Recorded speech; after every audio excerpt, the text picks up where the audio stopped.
Então, acho que a gente pode começar se apresentando, né? E falando um pouquinho de como a gente se relaciona com esse tema, porque que nós estamos aqui falando com vocês. Meu nome é Letícia Graton, eu tenho um podcast junto com a minha irmã chamado O Pessoal é Político, @o Pessoal é Político, sigam lá, onde a gente fala sobre teoria feminista. Então, a gente fala, na primeira temporada, a gente falou sobre o livro Woman Hating, da Andrea Dworkin, e agora, na segunda temporada, a gente está falando sobre o livro O Segundo Sexo, da Simone de Beauvoir, que é tão famoso aí, né? E a ideia, cada episódio, a gente vai falando de um capítulo do livro. Então, a gente tem muita conexão, né, com essa questão da teoria feminista. Inclusive, o podcast surgiu dessa necessidade que a gente percebeu de estudar realmente o feminismo, de levar esses estudos para outras pessoas, principalmente porque a gente viu também que tem muito papo sobre o feminismo na internet e muito papo liberal, né? Então, que tá precisando aí dar uma estudada na teoria. Então, foi assim que surgiu o podcast. Então, eu quero saber sobre o seu projeto também. Conta aí. Bom, eu tenho 2 projetos de livro, né? Primeiro, meu nome é Ingrid, eu sou arquiteta. Eu tenho um IG literário chamado Serei a Leitora, que faz um trocadilho com Serei a Leitora, que eu gosto bastante. E lá eu falo sobre livros e de uma perspectiva feminista, né? Eu sempre trago Uhum. E tenho também um projeto de um clube de leitura, né? Que é o Leia Feministas. Assim, tudo começou porque quando eu comecei a ler teoria feminista, eu comecei a ver o quão importante era estudar a teoria. Então eu pensei assim, isso não pode ficar só comigo. Eu preciso ler e divulgar isso para as pessoas e levar isso para mais gente, fazer mais mulheres terem contato com teoria feminista, né, no caso. Então eu criei o clube junto com mais 2 amigas em Fortaleza e já tá no segundo ano do clube, né? A gente tenta ler a teoria em ordem cronológica para poder situar um pouco os acontecimentos de por que a gente primeiro lutou pelo direito de estudar e de votar, e hoje a gente luta por outros direitos que a gente só conseguiu porque teve aquelas lutas anteriores. Então, é isso, assim, né? E aí eu gosto muito de falar de livro, gosto muito de literatura, Sim. e os livros nos uniram aqui nesta live hoje. Sim, com certeza. E a gente até tinha comentado, assim, que a gente vai falar sobre teoria feminista, mas a gente também vai falar sobre literatura, né? Então, livros escritos por mulheres no geral, assim, qual é a importância deles, dar algumas indicações aí do que a gente tem lido. E porque além da teoria também tem muita coisa, obviamente, dentro da literatura, né, que a gente tem que sempre lembrar. Existem vários projetos no Brasil todo, por exemplo, o Leia Mulheres, né, que é um projeto super legal, tem vários clubes do livro feminista, ou, enfim, só pelo menos de autoras mulheres. E é sempre importante a gente reforçar isso, porque ainda infelizmente, uma coisa que a gente tem que fazer, né? Que a gente tem que ficar relembrando as pessoas, leiam mulheres, porque você vai ver, tipo, a pessoa lê um monte de livro e quase tudo que ela lê é de escritores homens, por exemplo.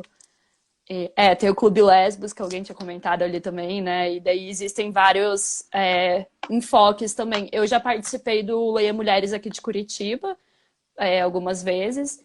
E acho que é uma experiência muito legal, assim, você, tipo, conversar com outras mulheres e trazer as suas... o que você achou, assim, né, sobre o livro, trocar experiências é muito importante. Com certeza. E assim, a gente até pensa em falar por que ler mulheres, né? Uhum.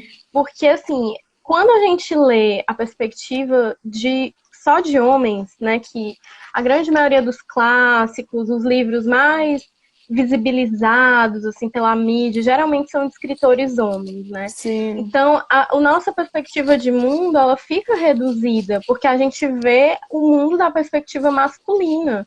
E o homem, ele enxerga o mundo com o corpo dele como universal. Sim. Então, ele não coloca a perspectiva da mulher em pauta, assim. Geralmente é muito difícil um autor que consiga fazer dessa forma, né? E aí, quando a gente começa a ler mulheres, a gente encontra essa perspectiva, que é uma perspectiva mais ampla. A gente encontra personagens femininas mais complexas e Muito menos mais, sim. estereotipadas, né? Então, assim, isso é muito rico, sabe? E Sim. faz a gente realmente ter uma visão mais ampla do mundo e se reconhecer mais naquelas narrativas, né? Porque a grande maioria das Sim. mulheres da literatura criada por homens são mulheres irreais, são mulheres que os homens gostariam que a gente fosse. E a gente não é aquela mulher, entendeu? Então, Eu anotei até eu. alguns pontos, assim, em relação a isso. Uhum, É a questão da representatividade, né? E como vai além de você colocar as mulheres, mas também saber descrever elas e como isso é importante para a gente construir as nossas subjetividades, a gente conseguir ler, né? Encontrar personagens que a gente consegue se identificar, porque em trabalhos de homens, né? Em livros e séries e filmes, enfim, histórias escritas por homens, existe muita questão da mulher como a musa, da mulher colocada como troféu, como o troféu no final da aventura para o homem, por exemplo. E, cara, é muito diferente. Eu acho que todo mundo, todas as mulheres percebem a grande diferença que é quando você lê mulheres, né? uhum, E, tipo, ainda mais quando a gente também sai do gênero, porque daí, mesmo dentro da literatura e mesmo dentro do cinema e tudo mais, você vai ter também ali o livro para a mulherzinha, né? Você vai ter aqueles gêneros que são uhum, ditos de mulheres, que são sempre colocados para baixo, inclusive, uhum, né? Que são chamados de chick lit, que são chamados disso. E mesmo assim, cara, mas eles têm umas representações muito mais importantes, muito melhores do que a gente encontra nos livros escritos por homens, né? Inclusive tem um vídeo muito bom que eu tinha uhum. visto uma vez de um youtuber que ele reagia às formas como, tipo, os homens descreviam, tipo, o corpo das mulheres nos livros, assim, e era bem absurdo. Eram umas coisas, tipo, muito sem Uhum. sentido, assim, sabe? E você vê o olhar da E muita sexualização. objetificação. É. Não, olha, tem um livro que todo mundo idolatra muito chamado Eu Escreveria as Piores Notícias. Não, ai meu Deus. Eu ouviria as piores notícias dos seus lindos Já ouvi lábios, falar, né? aham. E, a, e todo mundo fala desse livro, assim, que é incrível, não sei o quê. Assim, é um relacionamento abusivo, eu achei péssimo, fora outras problematizações. Mas, assim, o que eu achei mais bizarro é que a personagem lá que ele descreve, ela vai pra casa do cara, que é o protagonista, que eles estão meio flertando, e quando ela chega lá, ela vai lavar a louça dele. E ele Que? fica dizendo, nossa, como ela é linda lavando a louça, ela é tão sexy, não sei o que, não sei o que. E você fica, Como assim? é É o sério? quê? É sério? Não, porque realmente nós mulheres temos um impulso natural de chegar na casa de um desconhecido que a gente tá flertando e ir lá lavar a louça dele, porque Porque, é pra isso que é, a gente é programada, né? e a Obviamente. gente não tem a nossa Então, própria louça assim, também, né? Pra ir lavar, não, não tem. Então, lavar assim, as das pessoas outras. leem isso e acham normal, né, que um autor escreva sobre isso. Então, é esse tipo de coisa que quando a gente começa a ler mulheres, a gente percebe a diferença e não consegue mais desver, né, esse tipo Exato. Você constrói de um olhar estereótipo que crítico, colocam. né, em relação a isso, depois que você passa a perceber. Até algumas autoras mulheres também, obviamente, infelizmente, caem, né, nos Sim. estereótipos, até por saber, pela questão de mercado, por saber que vai vender mais e tudo mais, muitas vezes. Mas, cara, depois que você começa a ter esse olhar mais crítico e começa a ver a importância mesmo, você tinha mencionado, né, o direito à educação, que as mulheres lutaram tanto para ter, né? Então, é muito óbvio que dificilmente a gente vai ter clássicos, grandes clássicos muito antigos de mulheres. Até tem algumas escritoras muito famosas, como Virginia Woolf, que já é de alguns anos aí atrás, Uhum, mas é muito difícil, uhum, né? Tipo, você tinha até mencionado o teto uhum, Todo Seu, né? Que é da Virginia. E sim, eu sei que você pode falar um pouquinho mais sobre, eu nunca cheguei a ler ele, mas eu sei uhum, que toda a premissa dele é. é a questão do Vou até Ai, mostrar. lindo. A questão Eu separei aqui os livros pra mostrar. da irmã do Shakespeare, né? Como se fosse se Shakespeare tivesse uma irmã, assim. É, E, cara, isso é uma analogia é muito boa maravilhoso. pra falar sobre isso. É, nesse livro, ela reúne, são acho que dois ensaios, certo? E nesses ensaios, ela vai fazer, tipo, ela cria uma personagem como se não fosse ela, Uhum. né? Ela nomeia essa personagem e ela começa a refletir várias coisas sobre as mulheres. E aí, tudo começa porque ela quer entrar numa biblioteca e naquela época ali, década de 20, né? Não lembro exatamente agora qual ano, mas ela não consegue, década de 20, final da década de 20, anos 30. Uhum. Ela não consegue entrar nessa biblioteca porque uma mulher desacompanhada não tinha autorização, assim, ou ela tinha que ter autorização de algum professor, né? Uhum. Ou ela tinha que, sei lá, estar com o marido dela para poder entrar na biblioteca. Então ela não podia. E aí ela senta na grama, né, Uhum.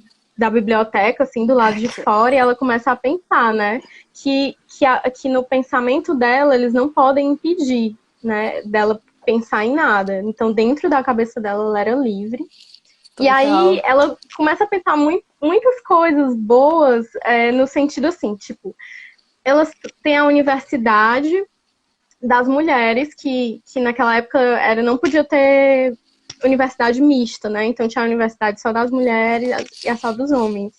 O livro é Um Teto Todo Seu, Uhum. certo? Que a gente tá falando. É. E aí, nessa reflexão que ela faz, a Universidade das Mulheres era mais pobre, elas tinham menos recurso, elas tinham menos pesquisas, elas tinham menos doações. E aí ela começa a dizer assim, o que nossas mães estavam fazendo, que não estavam acumulando riqueza para fazer doações generosas para as nossas universidades. Uhum. E aí ela começa a dizer, nossas mães e avós estavam criando dezenas de crianças, né? Uhum. Então isso meio que afastou elas da bolsa de valores por um tempo. É muito legal porque ela é bem sarcástica.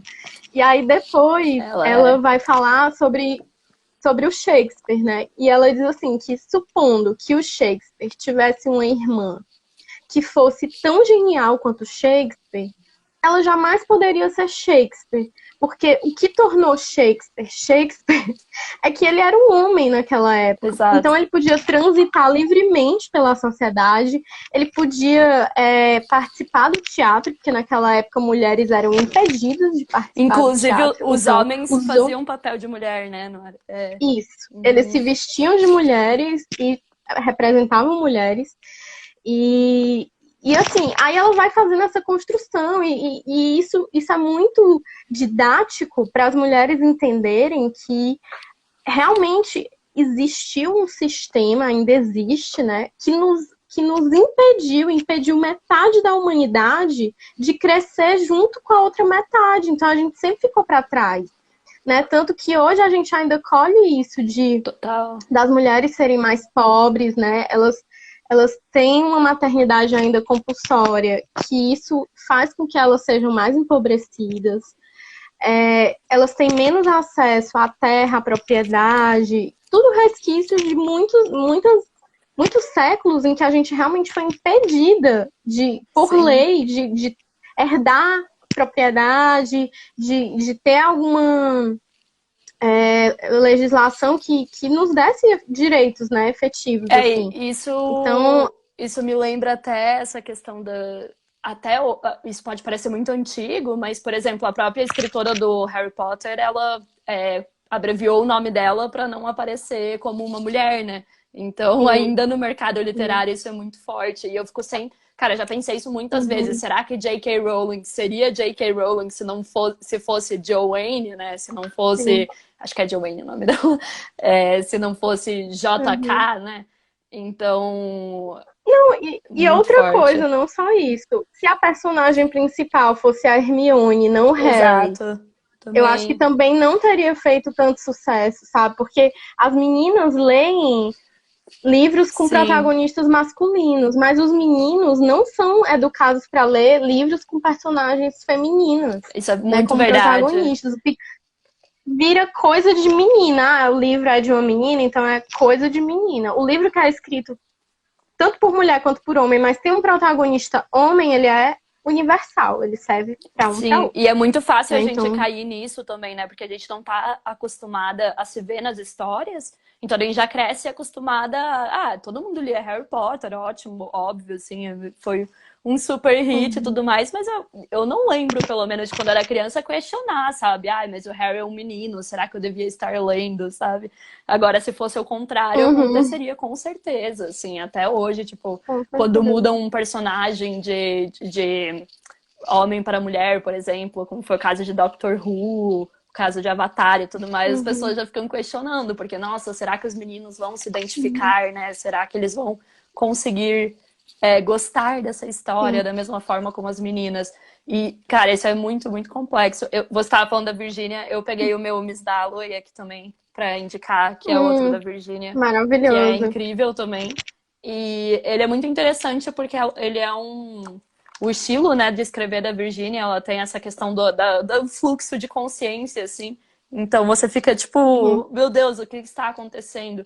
E ele basicamente conta a vida de uma mulher da classe alta da Inglaterra, um dia na vida dela, assim, e várias coisas acontecendo.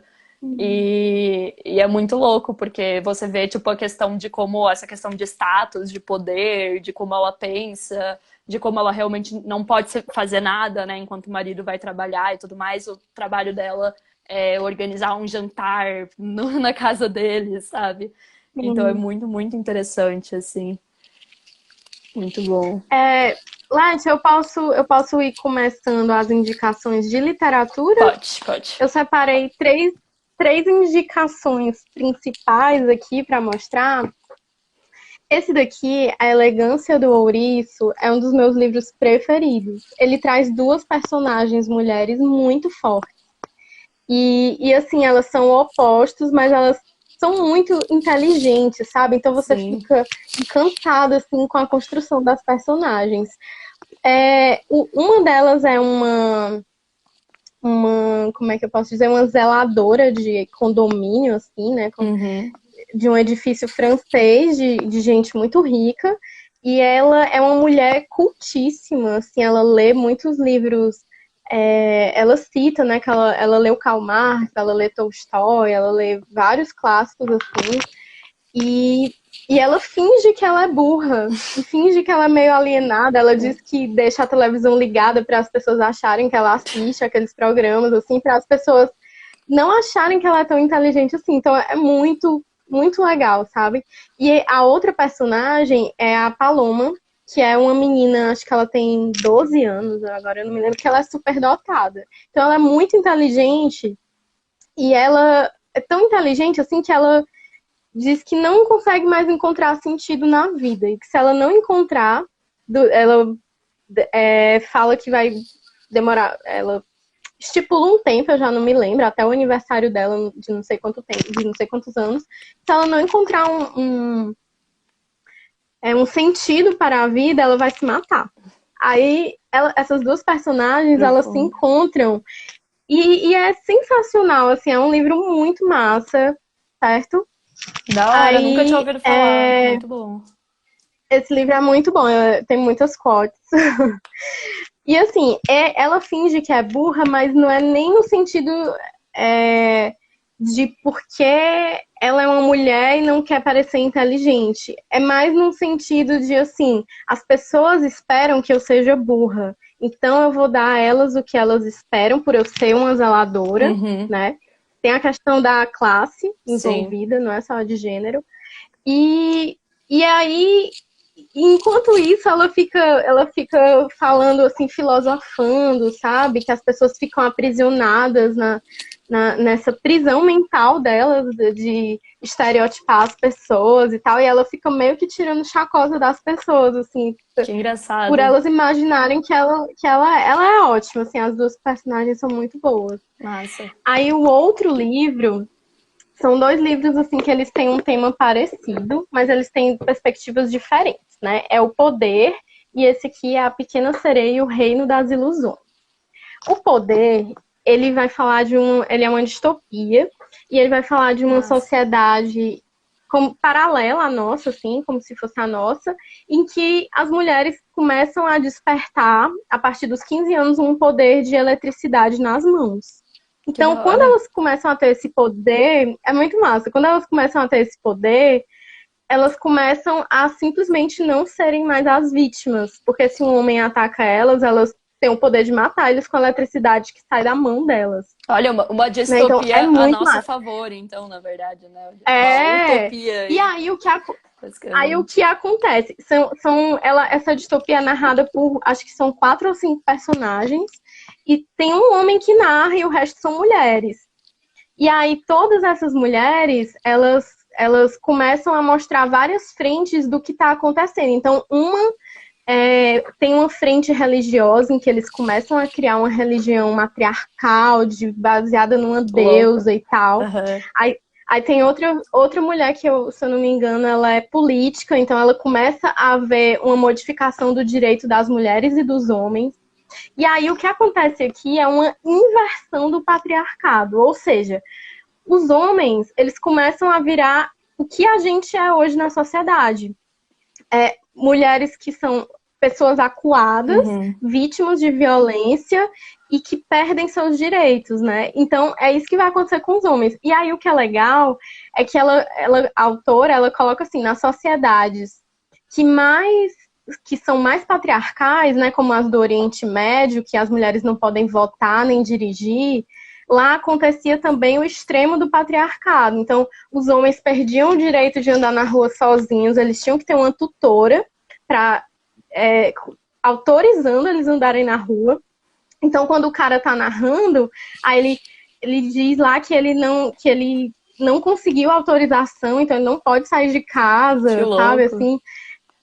É muito, assim, é legal porque a gente meio que tem como é que eu posso dizer, se sente, assim, de alma lavada, porque eles passam por tudo que a gente passa, Imagino, sabe? imagino.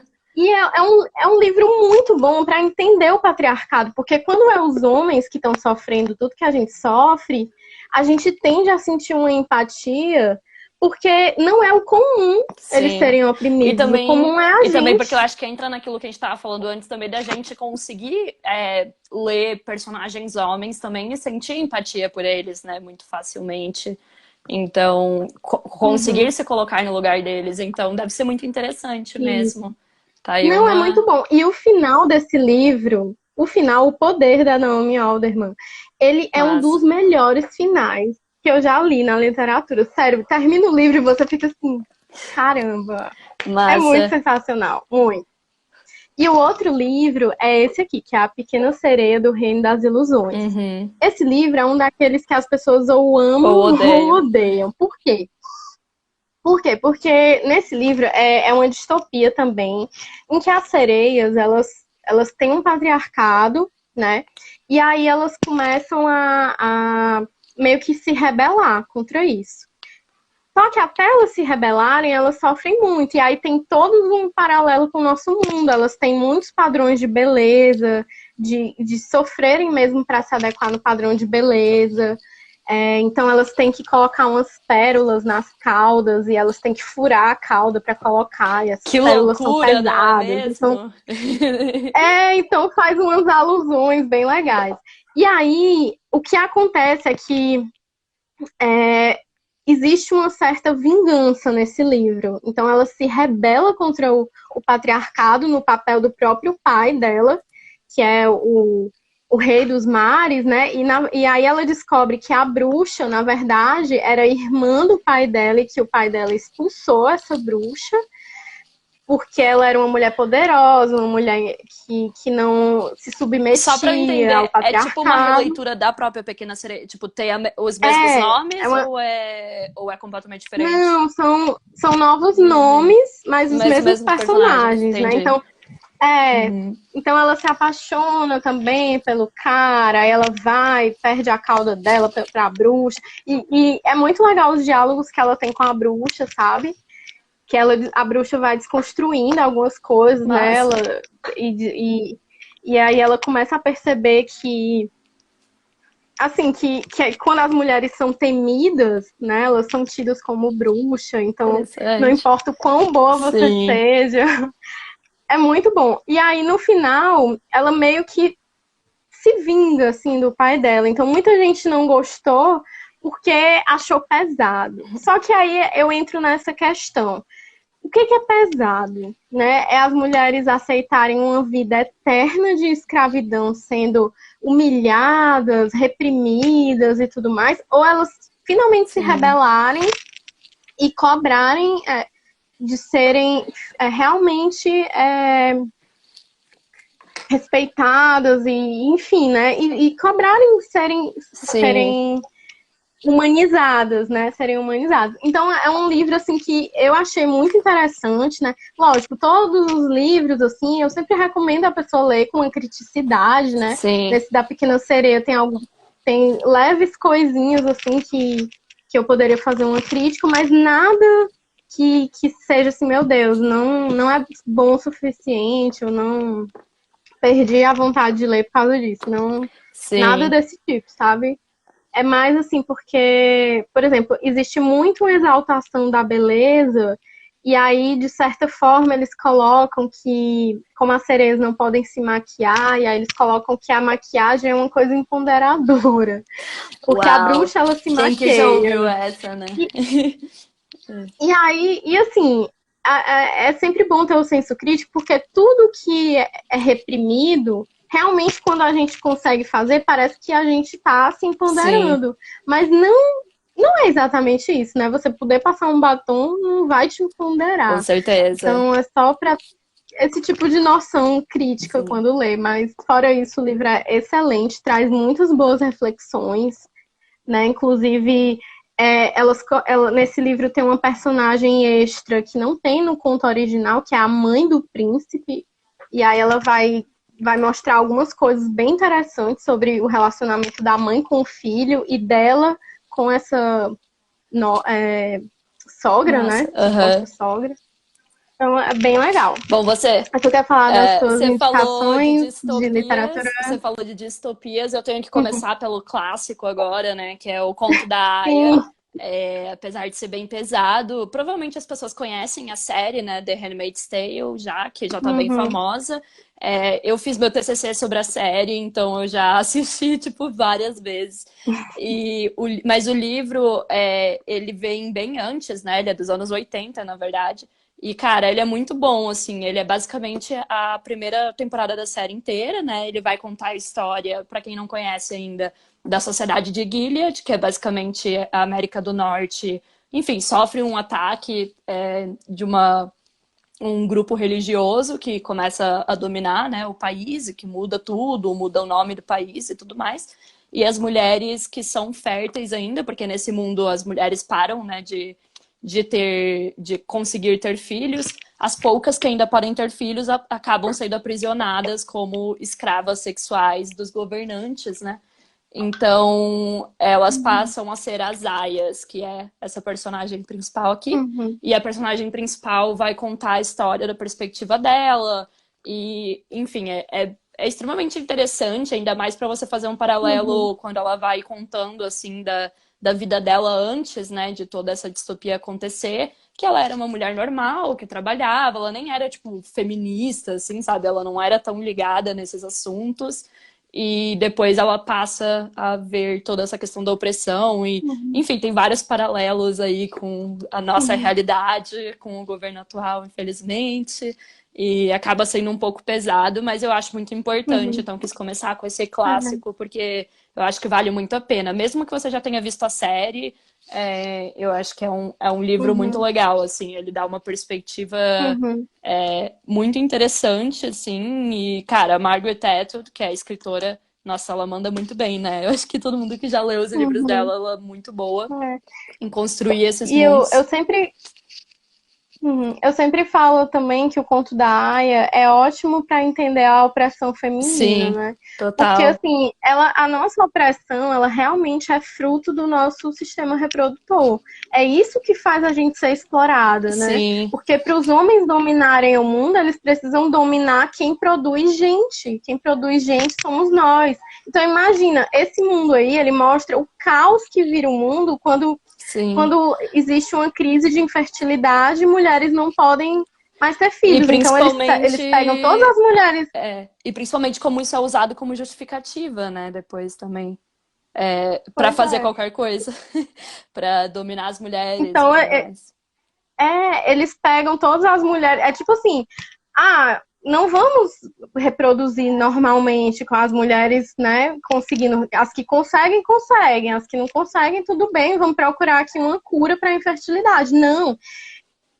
Ele precisa ser imediato. Então, eles pegam todas as mulheres férteis Sim, e compulsionam essas mulheres a terem filhos, porque é isso que a gente tem que fazer, né? A maternidade gente é um útero compulsória ambulante. total, total. E E eu acho que, como já é um livro, que é uma história que muita gente conhece, o Conto da Aia, para quem tá perguntando de novo, eu queria só, tipo, passar bem rapidinho por ele e entrar em umas outras indicações também, que talvez não seja... São bem conhecidos também, mas tem umas outras perspectivas, né? Não é tanto da ficção científica e da distopia, que são basicamente minha série de livros favoritas aí, que é a Tetralogia Napolitana da Helena Ferrante, que é uma série de livros, né, de 4 livros, na verdade, começando com a Amiga Genial, depois tem a história do novo sobrenome, a história de quem foge e de quem fica, e depois a história da filha perdida. Enfim, eu acho que eu vou falar só do primeiro, obviamente, mas, tipo assim, não tem como ler um sem querer ler os outros, porque é extremamente viciante. E, cara, a escrita da Helena Ferrante, basicamente, eu queria ter um livro, acho que, não, eu não tô com ele aqui, a minha irmã tá com ele, mas eu acho que eu basicamente, você tenho, eu tem, posso mostrar, deixa eu pegar. Tenho. Aqui, a amiga assim, genial. isso, construção de personagem, cara, total, assim, tipo, nossa, muito bem construídos, a perspectiva, né, da Leno contando a história, eu acho incrível, assim, porque ela pega a história de duas amigas, cada uma tá num espectro, né, uma continua estudando, a outra não, a outra vai entrando, tipo, casamento, filhos e todas essas questões aí que são impostas para as mulheres, e ela vai contando a história também da pobreza, a história, né, da luta de classes, a história de várias questões extremamente importantes, porque se passa na Itália em 1950, só para deixar Esse aqui, claro ó. aí. E ela vai colocando A tudo amiga genial. isso sobre uma perspectiva feminina, né? Então, isso virou série também. Alguém tava perguntando, virou uma série da HBO, que eu tô Uhum. apaixonada, que é maravilhosa. E, nossa, eu podia passar, assim, Precisa horas ver. falando dessa série de livros, porque ele realmente é viciante. E a minha parte favorita, inclusive, é no segundo livro, e ela foi adaptada, né, para essa segunda temporada agora. E é uma cena onde a Leno, que é a narradora, né, da série, ela tá olhando para todas as mulheres do bairro, assim, que são as chefes das famílias lá, e elas vivem num bairro bem pobre, né, onde tem várias famílias que são bem, enfim, bem pobres ali em Nápoles. E ela olha como todas essas mulheres estão acabadas, assim, né? Porque todas elas tiveram filhos e todas elas têm que cuidar do marido, têm que fazer os trabalhos domésticos de casa. Muitas delas apanham dos maridos e isso é completamente naturalizado e tudo mais.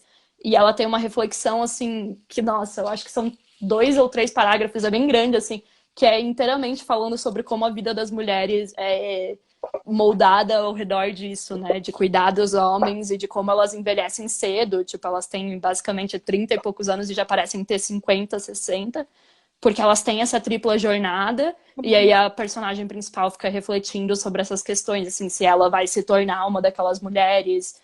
Enfim, é um pouco difícil contar muito sobre a história sem dar muito spoiler também mais pra Uhum. frente. Eu acho que se você leu, você sabe.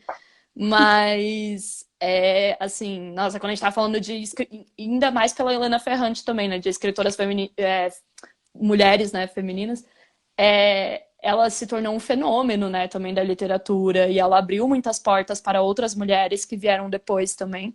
Tem matéria no New York Times, que a gente pode colocar o link depois, qualquer coisa, que fala justamente sobre esse fenômeno, que porque os livros dela foram publicados e fizeram tanto sucesso, várias outras mulheres na Itália começaram a ser publicadas também. E lá o mercado editorial também é muito masculino, né? Como na grande maioria do mundo. E aí ele vai abordar várias outras autoras que surgiram depois, porque as editoras começaram a apostar mais na narrativa feminina e ver a importância disso. Então, eu acho que quando a gente fala de ler mulheres como um ato feminista mesmo também, mesmo que seja na ficção, né? Que a gente vai entrar também nas nossas indicações de teoria, eu acho que isso tem muita importância, assim, essa questão da relevância, como a gente estava falando, que as mulheres têm menos probabilidade, né, de se tornarem, no passado, principalmente, de serem os Shakespeares, mas hoje em dia você vê como uma mulher fazendo ali muito sucesso abre a porta para outras e acaba sendo, assim, extremamente importante aí para o mercado editorial. E a minha última indicação também, acho que é bem famosa e bem conhecida, mas de literatura, que é basicamente os livros da Chimamanda, né? Então, o meu preferido é Americana, também não tá comigo, não, tá com a minha irmã. Mas eu tenho o segundo, o Meio Sol Amarelo também, que é da Chimamanda, que é muito bom. E ela vai trazer, assim, a construção também de personagens, a construção de histórias da Chimamanda também é sensacional, assim. São muito bons os livros dela. E Todos da Americana, Chimamanda, né? todos, assim, toda vez que eu indico eu já falo, não, mas pode ler todos. Ela não tem muitos, né? Acho que ela tem uns 5 só publicadas. E Tem o Hibisco Roxo e tem também no Seu Pescoço, o No que Seu é de Pescoço é de contos e é contos, excelente. sim. E a Americana vai ser sobre a vida, né, da personagem principal, que eu não vou lembrar o nome agora, mas basicamente ela era da Nigéria, muda para os Estados Unidos para estudar durante a faculdade, e aí é toda a trajetória dela também como uma mulher negra e todas essas adaptações dela lá nos Estados Unidos e várias questões que acontecem. Aí ela começa um blog sobre cabelos crespos e começa a ficar famosa, não famosa, mas começa a ser reconhecida por causa disso. E daí tem toda a questão com o relacionamento dela, que ficou lá na Nigéria. E assim, cara, a Chimamanda, qualquer coisa que ela escrever, eu leio, porque, meu Deus, é sensacional, assim. Eu acho que principalmente se vocês estão procurando aí algo para ler aí na quarentena, que seja. Eu não vou dizer fácil, porque tem vários momentos bem complexos nos livros dela, mas que seja muito viciante, assim, sabe? De ler, que você vai ler rápido. Nossa, Chimamanda e Helena Ferrante são dois, assim, que eu devorei, basicamente. Quando se trata aí de literatura feminina. Bom, eu vou então falar dos últimos 3 livrinhos que são de teoria feminista, Sim. certo? Agora a gente vai entrar nessa parte. Para começar, O Caliban e a Bruxa. Gente, esse livro aqui é um livro tão incrível. Olha aqui o tanto de marcação que eu fiz nesse livro. Sim. Ele foi um dos livros, assim, que me fez querer fazer o clube de leitura feminista, sabe? Sim. E a edição dele é maravilhosa, né? Já vamos começar daí. Essa capa é perfeita, meu Deus. A edição é linda, ele tem ilustração, né? Ele é muito bonito. E ele vai falar da questão da caça às bruxas. Só que a autora, a Silvia Federici, né, ela vai explicar como era a mulher do medievo, né, e o que foi essa chegada da Idade Moderna e da caça às bruxas, porque assim, a gente tem aquela noção que a caça às bruxas foi na Idade Média, mas na verdade a caça às bruxas foi no fim da Idade Média, na chegada da Idade Moderna, na era já no pré-capitalismo ali, no mercantilismo já. Então, é bem na época que está tendo as descobertas dos novos mundos, que são as Américas. Sim. E aí ela faz o link. O nome Caliban e a Bruxa é justamente porque ela pega um conto do Shakespeare, aquele A Tempestade, e o Caliban, ele é um indígena e a mãe dele é considerada bruxa. Então ela faz esse link dos povos nativos que foram desumanizados e colocados como animais, né, e tal. E as bruxas, da mesma forma, as bruxas foram mulheres que foram desumanizadas existia uma campanha institucionalizada para que as mulheres fossem odiadas. Então ela vai Sim. explicar. Gente, tinham leis que as mulheres não podiam morar juntas. Elas não podiam ser amigas e morar juntas. Tinha uma lei impedindo. Por quê? Porque nessa época as mulheres elas ganhavam muito pouco, né? Elas sempre ganharam menos que os homens, mesmo fazendo a mesma função. Elas estavam perdendo as terras porque estava começando a ter o cerceamento de terras, né? Que era para acabar com as aldeias comunais, né? Com aquela coisa da... Porque estava começando a surgir o capitalismo. Então, eles tinham que libertar o capital, né? Digamos assim. E para libertar o capital, as pessoas tinham que parar de ter subsistência. Se você não pode sobreviver plantando no seu jardim, você vai ter que vender sua força de trabalho Sim. por um Eu salário, gosto muito desse né? Então, livro porque ele traz uma perspectiva de. A gente tem até um episódio no podcast que a gente falou só sobre o Caça às Bruxas, que é uma perspectiva que a gente não aprende nas escolas, né? Essa perspectiva feminina mesmo. Porque, assim, pelo que sim. eu lembro vagamente da aula de história, é assim, teve o Caça às Bruxas, era uma questão religiosa, ok. Mas eu não sabia, pelo menos, né? Quando a Silvia Federici coloca, e são anos de estudo, né? Acho que ela passa 35 anos, uma coisa assim, 30 anos, sei lá, estudando, São 30 30 anos anos praticamente. estudando o Caça às Bruxas lá na Europa. E é uma perspectiva necessária, assim, porque quando você para ver, volta para aquela questão da reprodução feminina, né? De precisar controlar isso. Não, Total. exato. E é exatamente sobre isso que o livro trata. Ele vai deixar claro para todas as mulheres onde começa a nossa Sim, opressão. E a nossa opressão começa quando os homens precisam controlar os nossos úteros. sim, Porque é isso que acontece. Quando vai chegar o capitalismo, ele precisa de mão de obra. Então, a grande maioria das mulheres acusadas de bruxaria eram o quê? Mulheres parteiras, mulheres alquimistas, mulheres que tinham sim, conhecimento de erva e conhecimento de aborto, de métodos abortivos. sim. E essas mulheres começam a ser repudiadas, porque não podia mais acontecer. As mulheres tinham que ter essa maternidade compulsória porque precisava de mão de obra, né? Total. Então, E as elas foram sendo bruxas, empurradas para esse as lugar. bruxas sabiam muitos métodos contraceptivos e tiveram que acabar com toda essa cultura, né? Com toda essa cultura Uhum. feminina para instaurar o capitalismo. Então, assim, ai, gente, esse É, livro é assim, nossa, incrível. Ele é é denso, ele maravilhoso. não é o livro que você vai ler super rápido, mas ele é, nossa, Uhum. perfeito.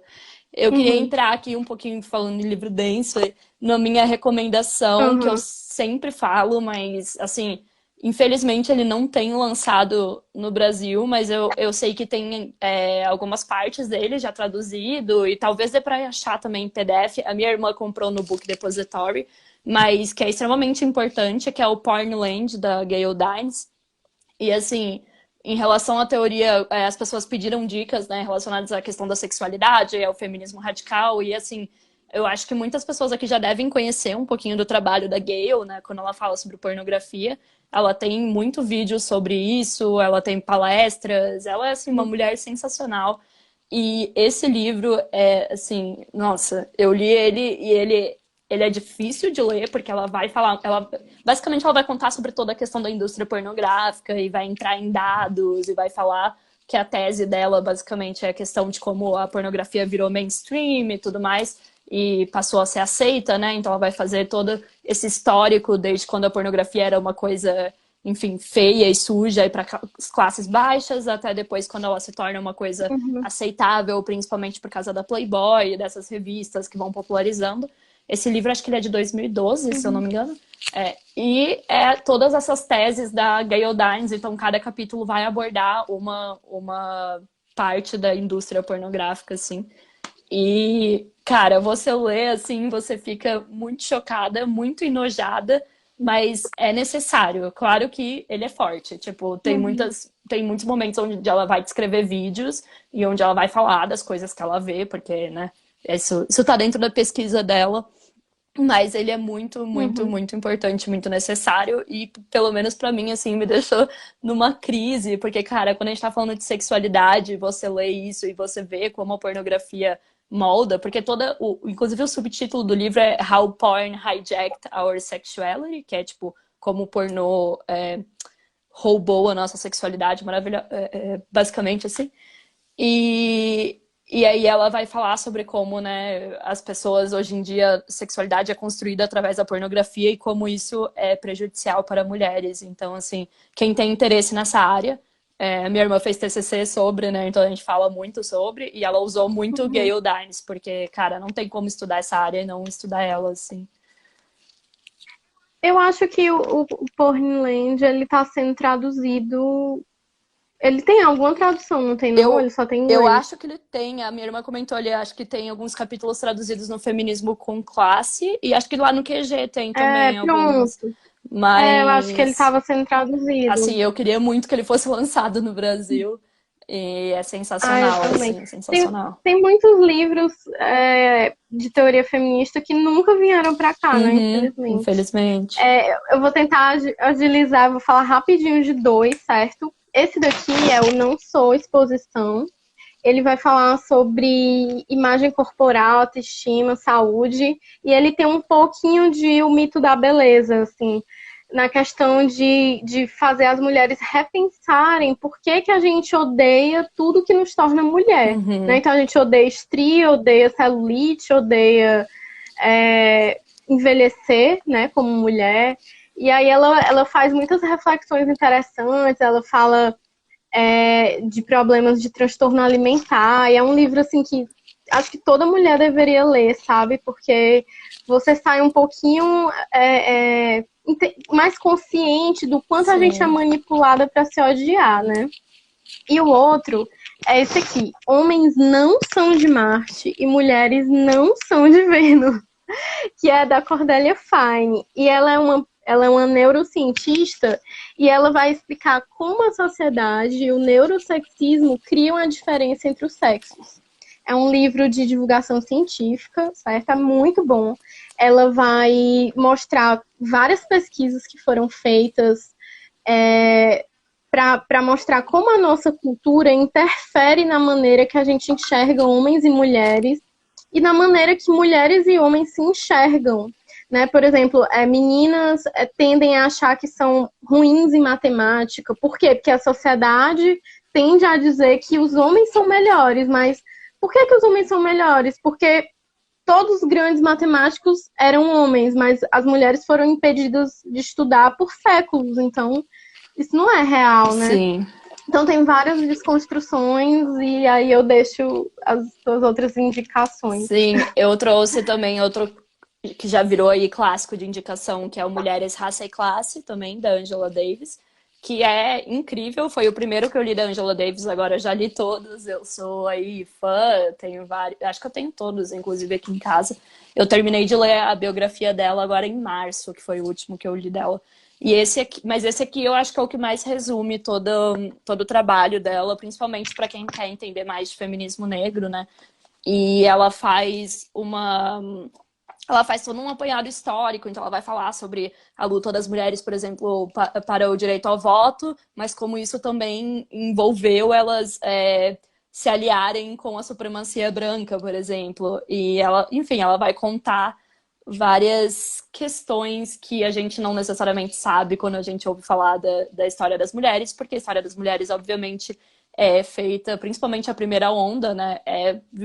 Feministas brancas. Então, ela vai contar, assim, sobre toda a primeira onda, principalmente muito focada nos Estados Unidos, porque a Angela Davis é estadunidense, né?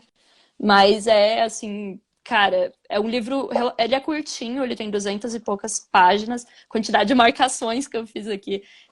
Eu acho que eu li ele em 2015, eu acho que 2016, e assim, sensacional, assim, eu acho que para quem quer entender mais esse lado, realmente são, assim, é uma perspectiva, principalmente da primeira onda ali, que eu nunca tinha visto e que eu acho que é muito importante de se falar, assim, dessas alianças e do problema, né, que é, obviamente, você não ouvir mulheres negras quando se trata de feminismo, que é muito importante.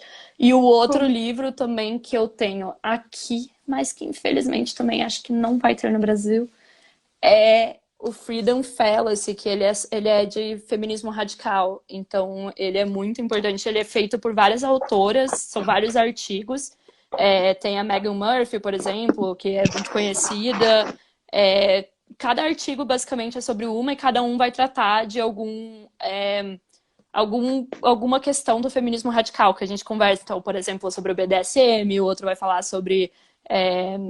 Tem um que fala sobre a questão de mulheres que vão para outros países, que são meio que são meio que vendidas, tipo esposas, para os caras conseguirem cidadania. E, enfim, tem vários artigos que vai cobrir vários pontos do feminismo radical e de como a gente se distancia das questões do feminismo liberal e como elas são falácias, né? Por isso que o nome é Freedom Fallacy, que é a questão de como é uma falácia você acreditar que tem escolha no mundo patriarcal. E, cara, eu achei muito importante, eu fico muito triste que não tenha a versão brasileira dele, porque eu acho que são textos extremamente relevantes e principalmente, né, para quem tá querendo entender mais de feminismo radical. E eles são... É uma perspectiva que muitas vezes você não vê, assim, sabe? Que muitas... né, obviamente é do feminismo radical, né? Que muitas vezes a gente não vê em outros livros, em outras autoras. Então, esse aqui... E também por ele reunir, né, várias autoras, ele consegue abordar muitos tópicos. Ele não vai ser... De novo, né, eles também não são leituras super fáceis, mas são bem importantes. E... Por sorte, a gente conseguiu comprar essa versão em inglês, assim. Eu sei que não é tão acessível, mas eu sempre gosto de referenciar. E tem o Segundo Sexo também, né? Que é, assim, Bíblia feminista. É a base, né? Que é o que a gente está tratando lá no podcast. E eu li o volume 1. E agora eu tô relendo, né, para os episódios do podcast também. E depois vou ler o 2, que eu ainda não li. Eu tenho aqui a caixinha deles, muito bonitinha, da Simone. E para quem nunca leu, gente, recomendo, porque, como a Ingrid falou, é a base, cara. Tipo, não tem assim, nossa, tudo vem dali, né? Eu também queria deixar mais uma indicação: A Criação do Patriarcado. Ah, boa. Ele foi recém-lançado no Brasil no fim do ano passado, certo? É da Gerda Lerner. E, gente, ele vai fazer um compilado histórico do que é o patriarcado e como ele existe há pelo menos 6.000 anos. Então, é um livro muito importante para entender o patriarcado, para entender por que a gente vive num sistema que ainda é patriarcal e que ainda nos oprime. E o Leia Feministas vai ler ele esse ano para o clube. E a gente está com encontro online, né? Porque como está na pandemia, ninguém consegue se reunir. Então, você de qualquer estado e de qualquer cidade pode participar. É só ficar atento lá, @leiafeministas. Tá? Vocês podem acessar e ver os dias dos encontros. Vou ver de participar aí. Ver se consigo. Pois é, esse aqui acho que vai ter ainda 2 livros na frente desse, mas ele vai estar esse ano. Vai ter o Boas Mulheres da China, que o encontro vai ser agora começo do mês que vem, e vai ter o Sister Outsider, da Audre Lorde, esse aqui. Ai, Audre Lorde, eu nunca li, acredita? Eu tô louca pra ler, nunca li. Pronto. Vamos ler juntas pro clube, eu também nunca li. Eu ainda não comecei. Mas fica a indicação. Todo mundo ama esse livro. E Audre Lorde, né, gente? Sim. Adoraria. Cara, a gente vai ter que terminar aqui, que faltam só 3 minutinhos. Na verdade, vai ser um pouquinho... Provavelmente vai passar um pouquinho, porque a gente não começou às 7 exatamente, né? Essa live aqui. Mas se já quiser ir se despedindo aí, chamando o pessoal aí pra conhecer a sua página também. Pra conhecer. Então, é isso, gente. Assim, eu tinha separado muitos livros pra falar, mas eu acho que não dá tempo, né? Mas, assim, eu posso ainda deixar 2 indicações rapidinho, que são esses 2 livros aqui, As Cientistas e As Esportistas, que é um compilado de mini biografias de mulheres cientistas e esportistas, né? É da editora Butcher. E é muito legal, porque tem muitas mulheres que a gente não conhece, assim, principalmente na área da ciência e do esporte, né? Que são áreas muito invisibilizadas para as mulheres. Sim. E eu adoro fazer essas coleções de biografias de mulheres. Assim. Legal. Lá no Sereia Leitora, eu tô sempre recomendando. Então, quem quiser ver mais indicações, lá tem Eu muitas. confesso que acho que eu É, não tinha lido muitas biografias. Acho que eu só li a da Ângela mesmo. E agora eu queria pegar. Eu gostei muito de ler, assim. E eu queria começar a ler mais biografias, porque realmente é muito inspirador, assim, quando você vê a história de algumas mulheres. Eu tenho para recomendar aí para vocês irem conhecer o podcast, né? Arroba o Pessoal é Político. A gente tem esse nome fazendo referência aí à segunda onda do feminismo, né? E todo o movimento aí que usava esse slogan do pessoal é político. E a gente realmente surgiu para estudar o feminismo juntas, muito parecido com o seu projeto, inclusive, né? uhum. Assim, a gente sentiu essa necessidade, principalmente na internet, que tem muita desinformação e que tem muito. E daí, assim, não estudar, né, o que realmente é o feminismo. E, cara, é extremamente importante. A gente já falou aqui muito sobre ler mulheres, mas também, assim, cara, não existe você participar de movimentos políticos sem estudar ele. Tipo, é essencial, assim, você precisa é, estudar ele, você precisa ir Uhum. atrás, e a gente sabe que. Leti, Ah, estão me pedindo aqui para dar uns informes finais. sim, Eu vou, eu vou ler aqui, verdade. certo? Lê aí. Todas as indicações vão estar na descrição desse vídeo, certo? Quando ele estiver no IGTV. Vocês, na próxima sexta, 4 horas, vai ter uma outra live sobre maternidade Massa. aqui no QG Feminista, que vai ser com a Sila e com a Andrea. A Sila do MMA e a Andrea, que é jornalista e mãe, certo? E os livros que a gente está indicando aqui, acho que grande parte deles vocês podem encontrar na Livrarista, que é uma livraria feminista, né? Sim, E o perfil é @livrarista. sim, E lá tem desconto, tá bem eu bacana. sei que tem o segundo E só sexo, tem vários, né? Continua. a criação do patriarcado. E a última coisinha é que, assim, perguntaram sobre indicação de livros sobre relacionamento abusivo. E a gente recomenda a página da Yara do Ponte, né? Que ela fala bastante sobre Sim, relacionamento abusivo lá. E livro mesmo, assim, a gente não recordou de nenhum eu para não indicar, lembrei. mas estaremos pesquisando para indicar nas próximas, tá? Eu realmente É não isso. consegui lembrar nenhum aí. Muito obrigada, gente, por participar. Gente, espero que vocês vão dar uma olhada nesses livros. Procurem lá na Livrarista, que é uma nova livraria aí, né? Lançada aí pela Feminisa. E tá incrível o catálogo. E vão atrás. A gente sabe que nem sempre é acessível, mas o que der também, a gente encontra também em PDF, traduz, compartilha com as amigas. E comprem de livrarias pequenas também, isso é muito importante. Porque, né? Amazon não dá, né, galera? Tá aí matando as livrarias pequenas, tornando o cara trilhardário. Eu prefiro não, né? Olha, eu tava falando aqui que falta 1 minuto, então é isso aí, pessoal. Muito obrigada. Falta um minuto. Confiram a página do podcast, arroba o Pessoal é Político. A gente está sempre dando indicações também de livros e pesquisem no Spotify e nos agregadores de podcasts por aí, se vocês quiserem ouvir, estaremos lá. E participem também, a gente tem um grupo do WhatsApp também, onde a gente fala dos episódios e dos temas e compartilha muito conteúdo também umas com as outras. Então é super legal. Quem quer continuar, né, esse papo, porque a gente Uhum. poderia ficar aqui um tempão falando sobre livros. Meu Deus, tem muita coisa Tem para muito indicar. livro, mas é isso. Acho que a gente pode fazer Isso uma aí, próxima pessoal. aí para mais livros. Né, com certeza. Nossa, Pois, tipo, uhum. total. Obrigada, pessoal. Tchau, tchau. Pois é isso, gente. Tchau. Tchau, tchau. Beijão Vou aí. deixar aqui salvo no IGTV. Tá. Será agora?